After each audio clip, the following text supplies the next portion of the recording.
বন্ধুরা আমরা এই মালটি কার জন্য আজকে দেখাবো। এই মালটি ফোল্ডিং, এটা একটা ফোল্ডিং মাল, ফোল্ডিং ব্যাগ। এটা বানানোর জন্য আজকে আপনাকে কি কি প্রসেস লাগবে আর কি কি মাল লাগবে তা আমরা আজকে আপনাদেরকে দেখাবো, এবং কিভাবে কাপড় কাটবেন ম্যানুয়ালি ভাবে সেটাও আমরা দেখাবো।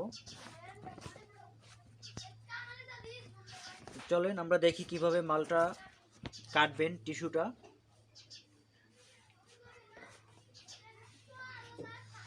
আমরা এখন বানাবো এই ফোল্ডিংটা 6 ইঞ্চি ফোল্ডিং আছে আপনার এখানে, 5 ইঞ্চি ফোল্ডিং আছে। আমাকে 6 ইঞ্চি মেজারমেন্ট অনুযায়ী কাটতে হবে, আর 1 ইঞ্চি দুই সাইডে বর্ডারে খেয়ে যাবে সেলাইতে, এই জন্য 6 ইঞ্চি কাটতে হবে। এই ফোল্ডিংটা আমরা এখন কাটবো। ফোল্ডিংটা কাটার জন্য আমি এভাবে বাজার থেকে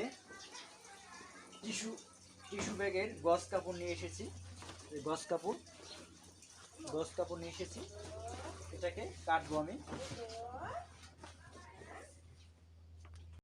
আসসালামু আলাইকুম বন্ধুরা, আজকে আমি আপনাদেরকে দেখাবো কিভাবে আপনারা ফোল্ডিং ব্যাগ বানানোর জন্য মাল কাটবেন।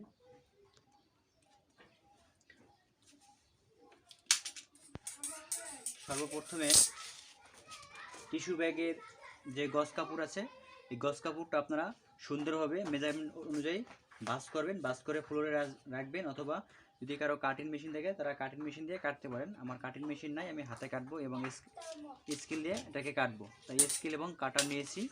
আর আমার লাগতেছে এখানে মেজারমেন্ট করার জন্য আমার একটা পেন্সিল। তো পেন্সিল, স্কেল, কাটার, আমি এই তিনটে দিয়ে আমার সাইজের ব্যাগের যে মেজারমেন্ট আছে ওটা দিয়ে কাটবো।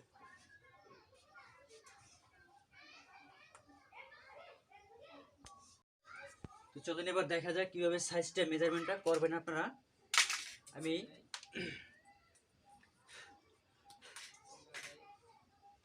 মেজারমেন্টটা নিচ্ছি,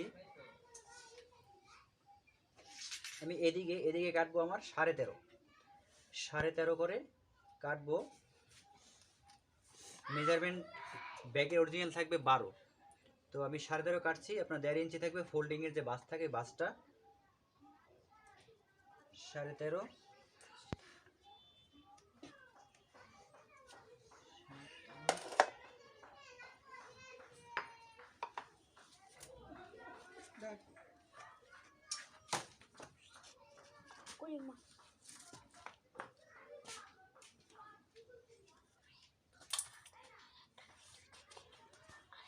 আপনারা দেখলেন আমি 13.5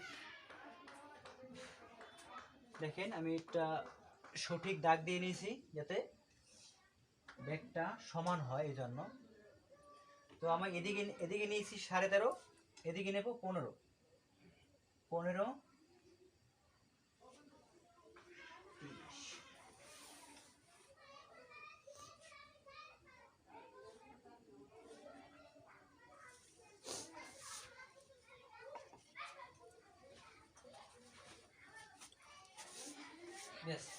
আমার এদিকে মেজারমেন্ট নেওয়া শেষ। এখন আমি এই সাইড দিয়ে মেজারমেন্টটা নেব।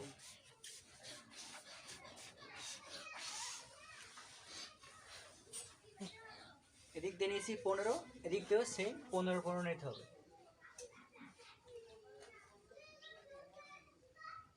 15।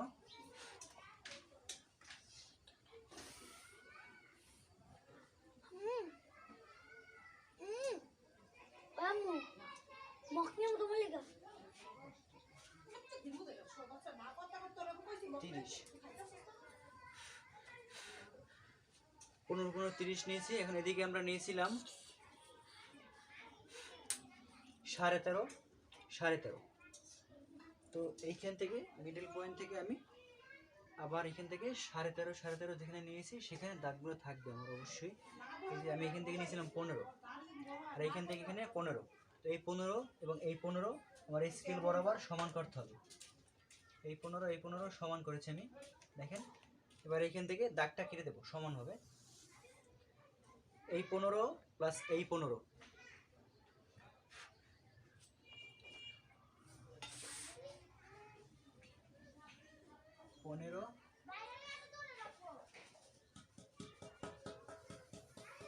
15 দেখেন, থাকেন ভিডিওর সাথে থাকেন, দেখবেন স্কোয়ার হয়ে গেছে অটোমেটিকলি।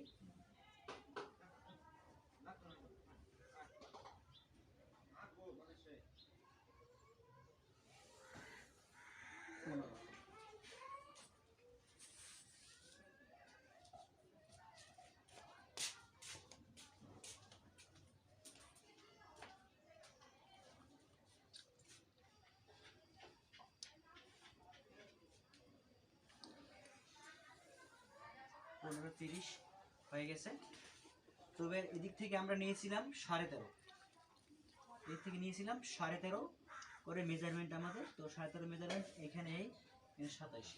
হ্যাঁ, তো এই যে 13.5 মেজারমেন্টটা দেখেন এবার। এবার আমি 13.5 থেকে 13.5 কাটবো। 13.5 13.5 এই যে এইখান থেকে এইখানে 13.5।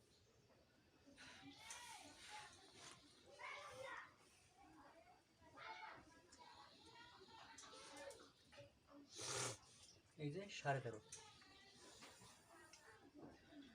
তো এখন আপনারা দেখেন আমার কিন্তু 15 15 13.5 13.5 কাটা হয়ে গেছে। কাটা হয়ে গেছে, দেখেন আমি জুম করে দেখাচ্ছি।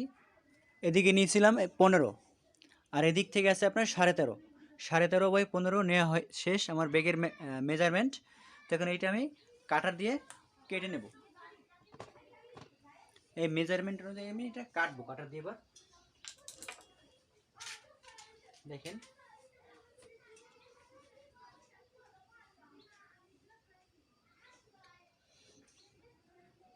আমি আগে আমার এই বাড়তি অংশটা কেটে ফেলে দেব। এটা আমার বাড়তি অংশ।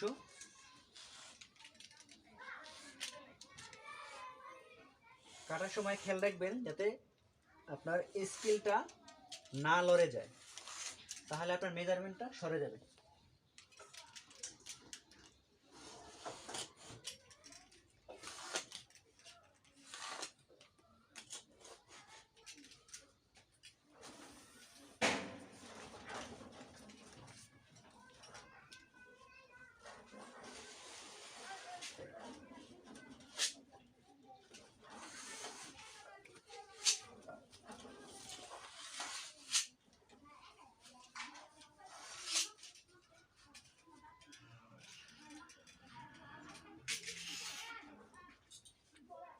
আপনারা দেখতে পাচ্ছেন আমি এই অংশটা বাড়তি অংশটা কেটে সরিয়ে নিয়েছি।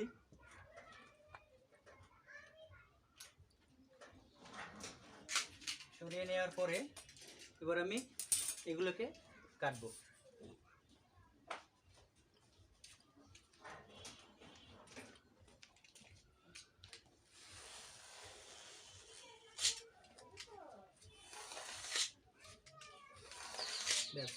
এটা আমি কেটে নিয়েছি।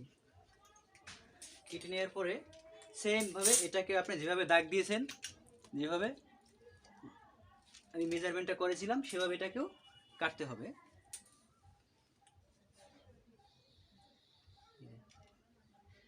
আমি এবার এটাকেও কেটে নিচ্ছি।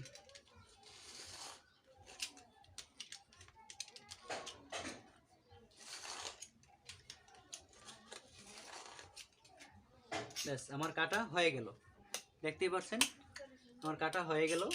তো এইভাবে আপনি সবগুলো মেজারমেন্ট করে খুব সহজেই মেশিন ছাড়া স্কেল এবং কাটারের সাহায্যে আপনি কাটতে পারবেন।